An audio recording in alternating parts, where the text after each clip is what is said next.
Hey, Carly. I'm curious, what is your favorite meal from Cracker Barrel? Perhaps embarrassingly, I have never been, I was but wondering. I think that if I were to go, I would probably do something like super classic, like biscuits and gravy. What Mm. about you? Yeah, I was actually looking it up, and Washington is one of the only states with zero Cracker Barrels in it out of the You. whole US. So Okay. I was like, maybe not the best question, but I was curious. No, I haven't been in a long time, but growing up, we went, I'd go with my grandma and my aunt after we went shopping. So I would always get the chicken and dumplings, which were absolutely amazing. And I was so excited when they brought out the peg game for picking the teams because I loved that game. That would be like the one thing I would grab as soon as we sat at the table and play around with that. So that was very fun to see that live. Is that a strategy game? I don't know what the peg game is. Yes, yeah. So you have, I forget how many holes open, maybe one. And then the goal is to jump each peg and remove one of the pegs and then have one remaining peg. And so you have to jump them in a way that you have one that's left. Okay, kind of like checkers, but Yeah. different. And you Okay. want to, it's fun to like put it in different places where the open hole is to try to do it each way. So that was fun to see.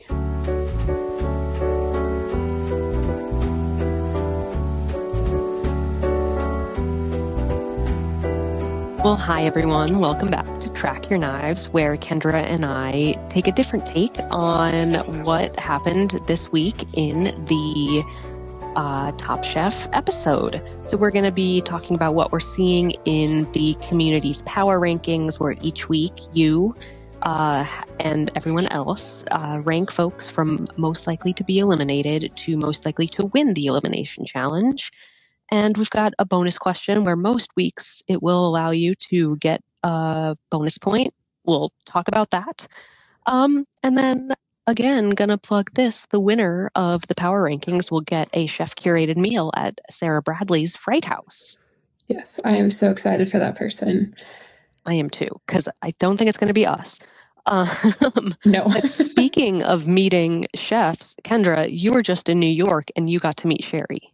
Yes, What was I that did. like? Oh my gosh, it was amazing. I had signed up on her website to get notifications when it opened because the week before you had sent me her Instagram where she mentioned it was opening Thursday, and I was there on a work trip and got the email and was like, no chance there's an opening on their opening night, but let me just email and ask. And they did have a spot. So yeah, I went in last Thursday. It was their opening night. Turns out it was their soft opening. And so they didn't even have their gas on yet, which is wild that they cooked everything on, I think they said an induction burner. And yeah.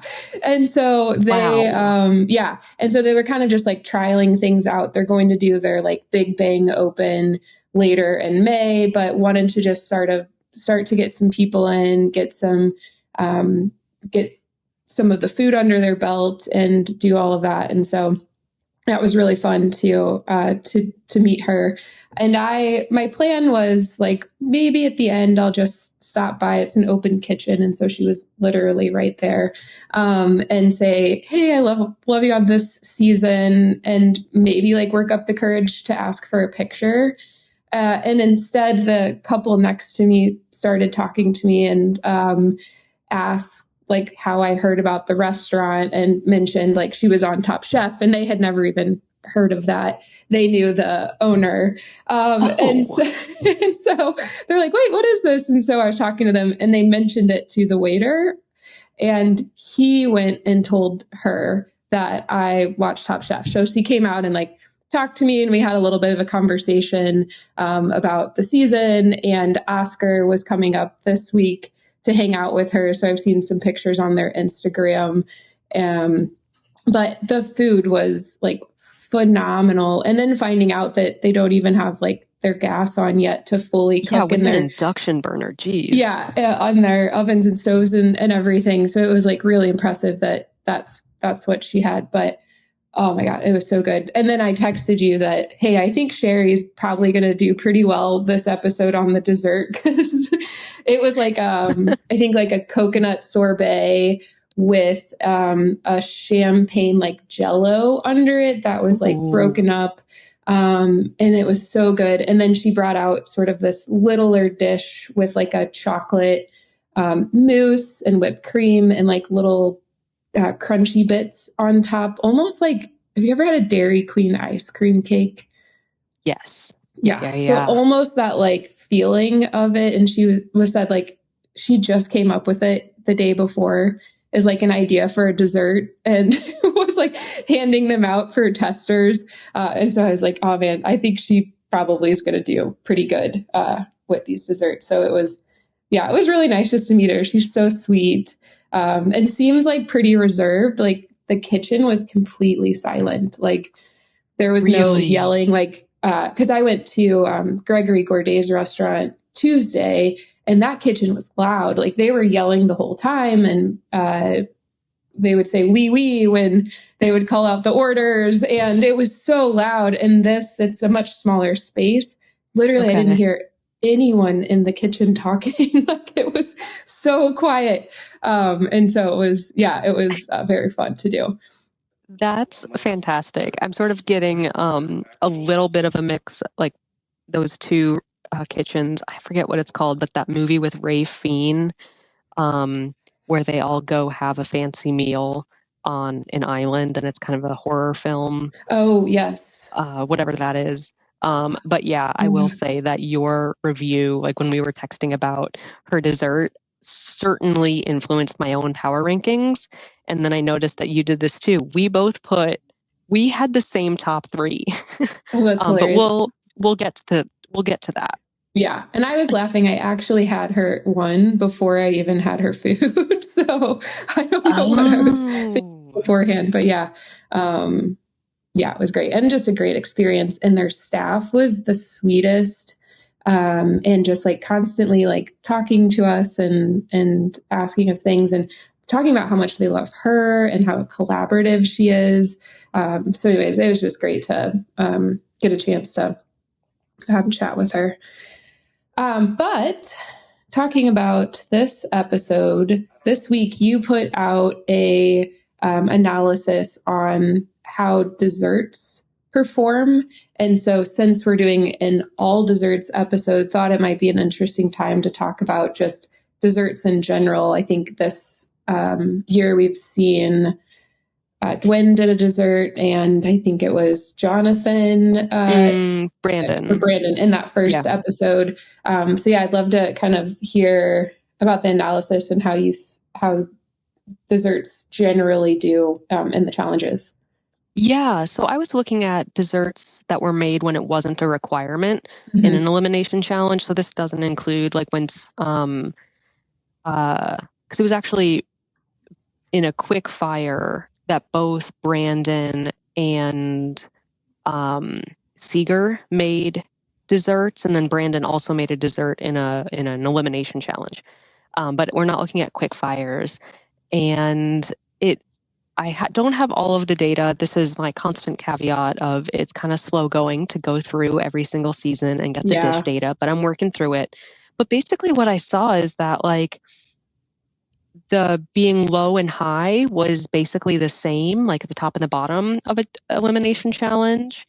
Most people were in. So in general, it's not, you're doing pretty fine. But that double the amount of people were eliminated than won when they made a dessert when they didn't have to.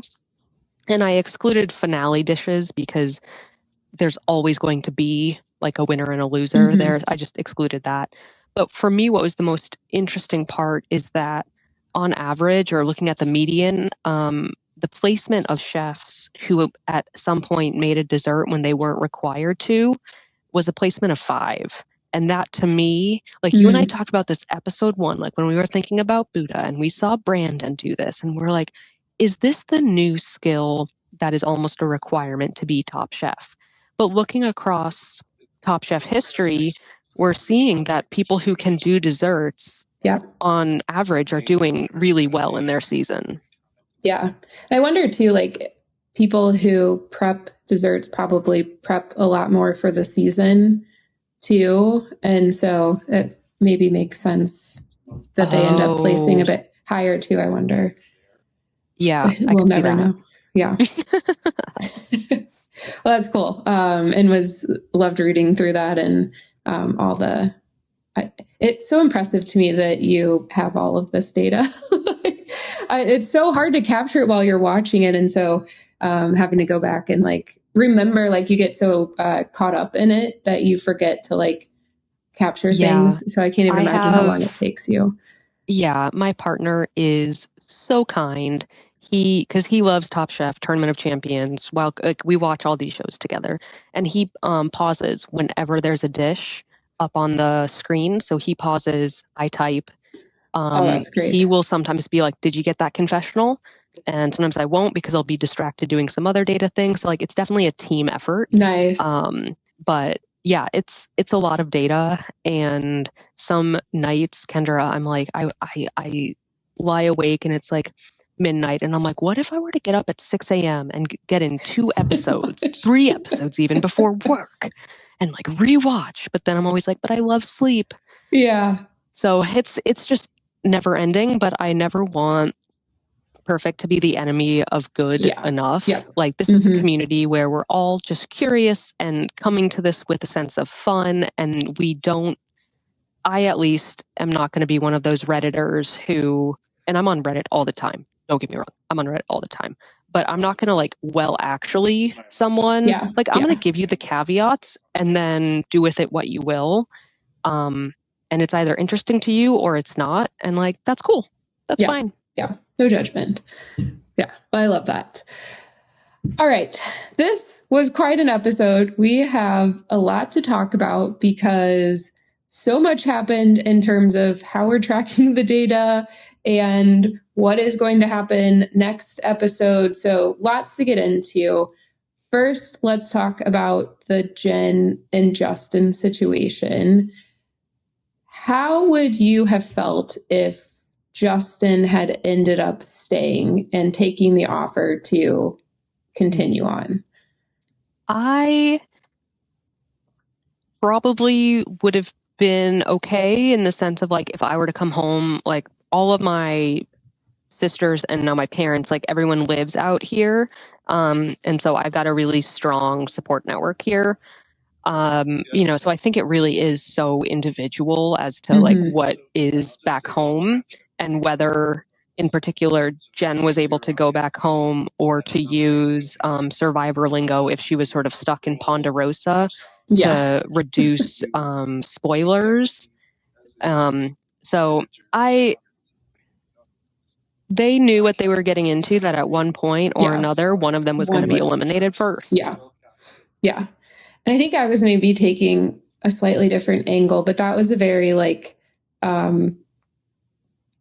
caring way to think about that for Justin staying and going home with Jen. I think I would have been upset if Justin stayed just because Justin would be in the competition, not because of the dynamic between Jen and Justin. But I think he made the right move going and being with her and just like checking on her. I think that made a lot of sense. But I think like he has just been performing towards the bottom. That's exactly what I was about to say too. Entire I think season, maybe like, it would have been different. Yeah. Yeah. I just felt like he didn't deserve to keep going. Like Jen, I'm sad for her. Like she was performing well while being in a lot of pain. And I think had she been well, like she would have been crushing this season. So it's like such a bummer to miss out on her. And I think them offering her another season is probably part of that, is that they could tell that she was probably going to do really well in a season if she was fully healed. And so I just didn't feel like Justin like deserved to keep going. And I think there's a lot to talk about when we get into next episode and kind of what we're thinking, but not bringing in like someone in Last Chance Kitchen or a different eliminated chef, I think would have felt better. So we'll talk about that in a bit when we get to it. But yeah, I just wanted to get a sense of kind of where you were thinking with the Jen and Justin stuff. The quick fire. I was so bummed for Sherry and Oscar. They were like so close to finally getting a quick fire win. Oscar landing on top and getting some more points. And so it was bummed to see Lawrence undercooking his chicken and tanking that for them. His chicken tendies. I love that you call it chicken tendies. I love it. Yeah. I couldn't believe. I knew as soon as he's like, I'm going to pull them a little early because I don't want them to be overdone. And I was like, no, don't do it. If the edit has left that in, they're letting us know. They're going to be undercooked. Yes. I did have one question for you because I was wondering as we were scoring the quick fire. Do you remember if they usually give an entire team in a quick fire the win, or do they usually pick one of the dishes? Like, I know we had a team win in the very first challenge, but that was like a single dish they were cooking. But these were like 3 individual dishes. Is that like traditionally how we've seen them do it? I mean, I think so. It depends on how they've set it up, because we also saw like when they had the Josh Wine trio situation, right? The whole team, the Chicago team, Jennifer, Justin, Seeger, all won. Okay, so I think it just depends on how it's set up. I think where sometimes it gets confusing is like if you're going head to head or you're going in groups of 3, sometimes it's like, is this individual? Is it a team? You know, so I think there's some nuances there, but I think this felt pretty standard to me. Yeah. And I guess now that they don't give immunity in quick fire, it's not as important. They're just giving out cash and splitting it. So, that makes sense. The last thing I wanted to talk about is they let the super fans vote for the dishes. And I felt like as the judges were talking with the super fans, they had very specific people in mind for who they thought was top 3. And so do you think that the judges' top 3 pick would have been different from what the fans voted for and like who the winner ended up being? I think so. I mean, Tom could not get over the broken whipped cream. And then I would be the Top Chef fan that was like, it's still whipped cream to me. This tastes like, so good. It tastes great. I don't know what you're talking about. So I think there's definitely a palate differential. And like, I'm not a chef. I was not trained as a chef. I did not go to culinary school. I did not do anything. Right. So I'm not going to judge someone on technicality unless it's undercooked chicken or something. Yeah. Speaking of undercooked, I do think Sherry's looked delicious, but from all of my years watching Great British Bake Off, I said that looked like a soggy bottom to me. Yep. And so I think that hers might not have done as well, and I probably maybe would have seen Brandon or honestly even Jennifer's in the top 3. Thinking. Yeah. And I think Sherry maybe gave her better options to the super fans. Because it sounds like she even figured that out as she was serving the judges, that she's like, oh no, I'm giving them the thicker crust. And so I think she kind of caught it as she was serving them and realized it. So yeah, I agree. I think they seem to really like Brandon's. That was one they brought up with the fans, and then also Jennifer. So I feel like one of those would have been top. And I don't know that Anthony's would have been the one they like put at the top either, or like had been the winner pick. Because when Tom was like, you were in our top 3, but he didn't say you also were our winner pick. So I was like, I wonder if that wasn't one they were actually going to have be the win. But here we are. So speaking of winners and those going home, how did you do? Speaking of, I totally forgot. Anthony just won the whole episode. He won the quick fire and the elimination. Oh, yeah. So that needs to be called out. That's really fun. He Won an episode. Clean sweep. Yeah. Love it. Okay. Speaking of winners. Yes. You crushed me this week. Yes, I did. Okay, well, kind of. I got 4 more points than you, but I had Jennifer and Justin at the bottom, and Smart. I had Anthony in the top middle, and you had him in the bottom middle, I would say. Yep. But you and I had Sherry, Gwen, and then Brandon, 1, 2, 3. Yeah, so I think we did pretty good. Yeah, not too bad. I know. I was like, Anthony can't also have like great dessert skills. And so let me put some folks up that I think maybe like it's their time to get a win and likely have good dessert skills. And so let's move them up. And then of course, he gets the win. And then I just had a bad feeling about Oscar. And so he was in the bottom, but luckily I had him at the bottom, but I'm happy he didn't go home. Yeah. But Same. I thought maybe they were tricking us with the Jennifer and Justin situation again. So I was trying not to fall for it, but this was finally the time it came true. It did. Oh, well. The bonus question. So I think we say this every time that we're going to get better at picking bonus questions where there's an answer and the answer is not nobody. And we failed again this week, which is fine. So no one got any bonus points. Sorry, everybody. But we had some fun answers. So the question was, who do you think will leave an item off of the plate? And I blame the structure of this event on why no one left anything off of their plate, because it was sort of like you're serving as people are coming up. And so I'm going to blame it on the Top Chef production that we didn't get an answer for this one.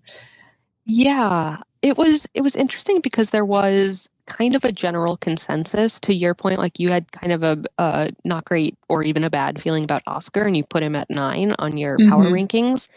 The plurality of people put Oscar as the person who would leave an element off of their plate. 30 out of the 115 players. Just behind him, Justin and then Jennifer were the next highest people to leave an element off their plate. And then there was a bit of a gap. And then Sherry, 18 people said that she would leave an element off of her plate. And honestly, this is really reflective of simply the power rankings. Like if I'm looking at this, and then because there's another gap, and then it's Jonathan, and then everyone else has only 1 or 2, then it just feels it really is mirroring how we're feeling, how we as the community are seeing the chefs as a whole. Yeah, I agree. Sorry, Oscar. Yeah. Well, I'm curious. So we talked about how we did in predicting the winner and eliminated chef, but how about the rest of the group? Yeah. So we have 13 players who got a perfect score, and the perfect score this week, excluding the bonus question, is 9 points for Anthony as the winner, 9 points for Justin or Jennifer to be eliminated, and 8 points for Jennifer or Justin or Justin or Jennifer. Like you just got, there was a possible total of 17 points for eliminated chefs. So these folks got 17 points for Justin and Jennifer and 9 points for Anthony. And that's V Hung, Sarah Ashley, Matt, Logan R, Katie, Josh in Japan, Hannah G, Grand Gourmet, Gozetto 11, Chief Beef, Buddha Low. Once again, we've determined not the actual chef. A. Tilly and Ann N. That's awesome. And last week we had 1 person or 0 people? Yes, hold that thought. I did that today. Got both winner last week. Yeah, that's right, because it was Eric. Who said 1. So big jump this week. It's awesome. Congrats, everybody. And then in terms of the like split between getting the winners correct and getting the eliminated chef correct, I think we had some pretty big numbers there too. We did. 67 got at least one of the eliminated chefs correct. This was the biggest number since the episode when Brittany went home. Yeah. In that episode, 61 people had her as most likely to be eliminated, and she was eliminated. This time it was 67. So it's the highest we've seen. I think we all felt it building. Yeah. Because Justin and Jennifer were sort of towards the bottom each week anyway. And I think the arm situation just kind of unfortunately made that the truth. So not surprised that we had a lot that got that right. Yeah. Yeah. And then about half that, 34 got the winner correct, Anthony. Gwen was also, there were 34 people who put her as most likely to win. But yeah, so 34 folks got Anthony as the winner. When we're looking at like, were they in the top three and the bottom three? This time, like a decent number of people, like, what is that? A super majority, 61% had Anthony in their top three. I was not expecting this, but maybe I kind of was. 98.5% of people had Justin and or Jennifer or both in their bottom three. Wow. Like we all were like, yep, they're at the bottom of these power rankings. Yeah. So that was, I was like, oh, that is literally almost everyone. Scrolling back. I messed us up except for me. I mean, you Jennifer up because I was like, it's Southern desserts. And like, if she doesn't go home, I think she's going to do well. And I took that bet and missed it. So here we are. Though she didn't technically get eliminated. She got withdrawn. Something. DQ'd. Yeah. Like that. Oh, well, that's sad. But yeah, I did. Not surprised Dwayne showed up in the top as well. I think her dessert in that first episode got really high reviews to the point that she was close to winning. And so I think that was a good bet that people made that she would be good here. But unfortunately, she did not. And so it was bummed to see her it seemed like she got stuck on the concept first and then kind of threw the caramel cake in versus really focusing on the caramel. Yeah. What was at hand. So that was a bummer to see. Super side note, but I was very happy because the guest judge, whose name is currently escaping me, says caramel, even though everyone else at the judges table says caramel. And I just feel a little vindicated. So I like saying caramel. I don't even remember which one I said. So you might have said like a slight mix. Yeah. Just so no one can know for sure where I'm coming from. Yeah. But speaking of Gwen, I just want to say that congrats to her. She has the number one slot in the power rankings for the first time. Yes. That's amazing. Yeah. So she just eked it out over Anthony. That's awesome.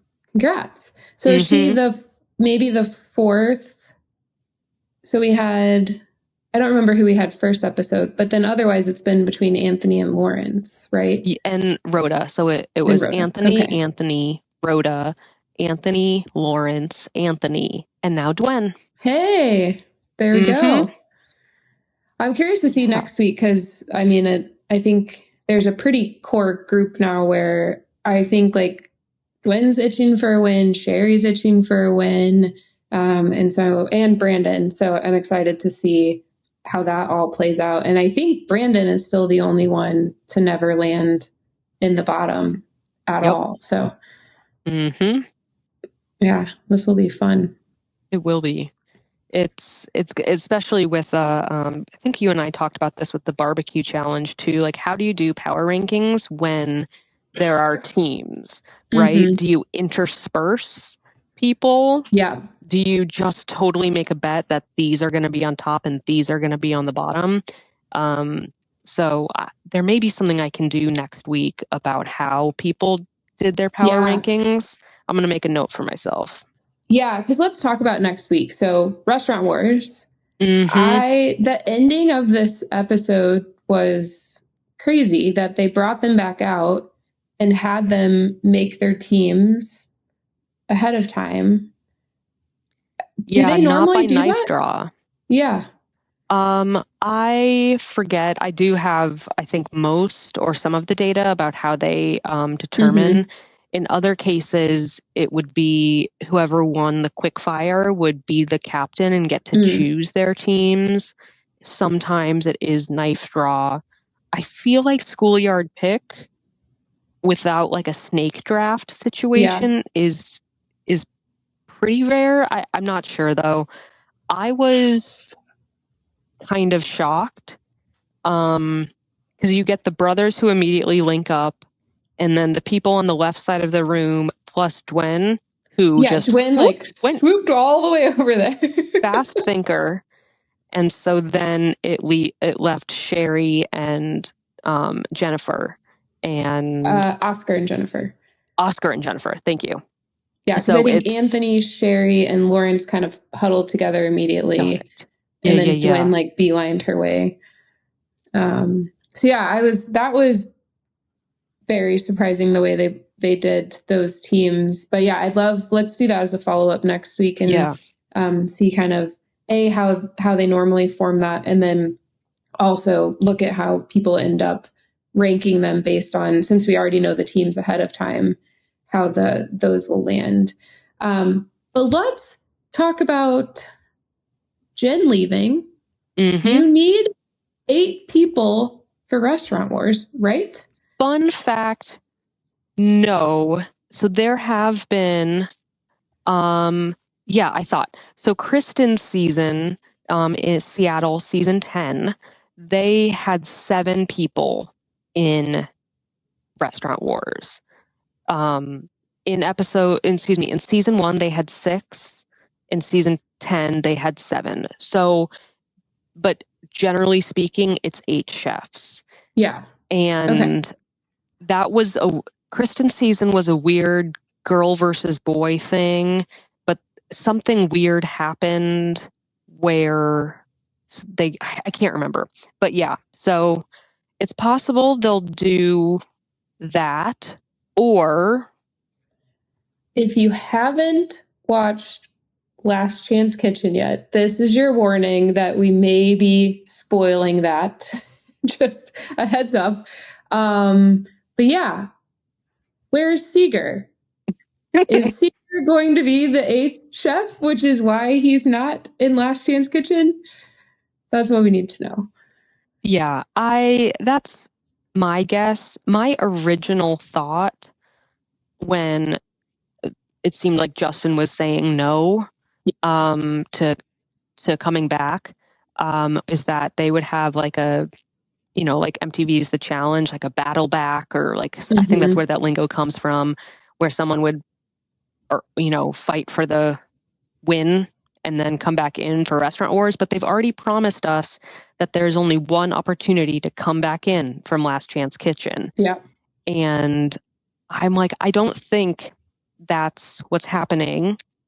And again, spoiler for Last Chance Kitchen, we don't see Seeger. And so there's a 2-day lapse, they said, between when Justin said no and when Justin went to LCK. I think in that intervening time, they asked Seeger as the previous person to be eliminated. I believe that Last Chance Kitchen is filmed very close to when the eliminated chef comes back in. It's not like they're spending 3 days in between challenges. So that's why Seeger hasn't showed up. Yeah, because they've likely started filming it right around Restaurant Wars, and they already needed to fill that spot before they had started the filming, but they couldn't skip a Last Chance Kitchen episode. So the theory we have is that Seeger's potentially going to fill that open spot. So we will see and find out next week. But I think there's also rumblings on Reddit and elsewhere that this is potentially what will happen. And so what we decided is you will be able to rank Seeger this episode in the power rankings. If he does come in, then great. If he does not, we'll just remove that as a slot and then we'll score it on 7 chefs instead of 8. So we'll see how that works out. But we've got a note in there so that that's clear. But this is the guess that we're going to take on what happens. And in case Seeger were to win or go home, we wanted to make sure we were getting points for that if he did come in. So that is what's going to happen. And we'll see. That's been the biggest mystery of the season so far. So I've heard people calling it Seeger Gate. So we'll see what happens. All right. Well, fantasy leagues. So one note I wanted to make about scoring and the decision we made, just so everyone is clear. For power rankings, we did count Jennifer going home. So wherever you ranked her, you got that many points for an eliminated chef. However, for fantasy leagues, because she was removed from the competition and she didn't get eliminated, we gave her the points for staying and being in the middle, and then did not give her points for being eliminated. And I just listened to Sarah and Tom's podcast a little bit earlier.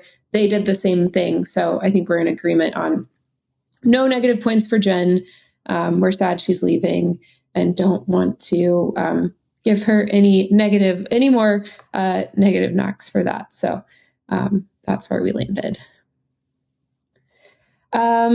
What about other interesting things happening in fantasy leagues? Yeah. The brothers are sort of in an interesting spot. Brandon is the only chef who has never been on the bottom of an elimination challenge. Mm-hmm. And Jonathan is the only one who has never been on the bottom of a quick fire. Oh, and interesting. Yeah, I think it speaks to, there's this idea of there are people who are good at quick fires and there are people who are good at elimination challenges, and they're not always the same people. And so that's also something I could look into. Good at quick fire. And sorry for the pause. I was just writing that down. That really stood out to me. What also stood out to me is Sherry's strength, honestly, that Sherry has been at the top of 4 elimination challenges but hasn't won yet. And Brandon has been at the top 3 times and hasn't won. And this speaks to something that I posted, I don't know when. Sometime, I think in the past week, where it's not just about your win rate that makes you a strong chef. It is burned in my brain that Melissa King in All Stars had a 41% win rate. But with Dwen, with Sherry, with Brandon, like they are doing really well, even if they're not necessarily winning. And so that's where, they are slowly and steadily getting points. Yeah. Yeah. And I think it's just tiny things where they're not getting the win. But I think, so we've got Anthony with 2 wins, Lawrence with 2 wins, and Rhoda with 2 wins.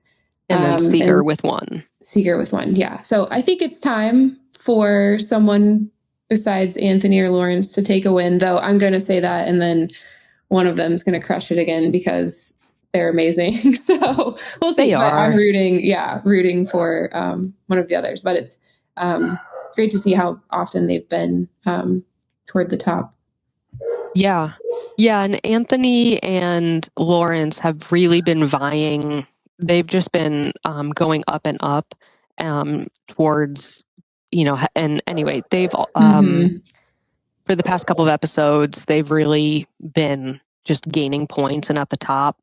Lawrence has been topping the fantasy league points since episode 3.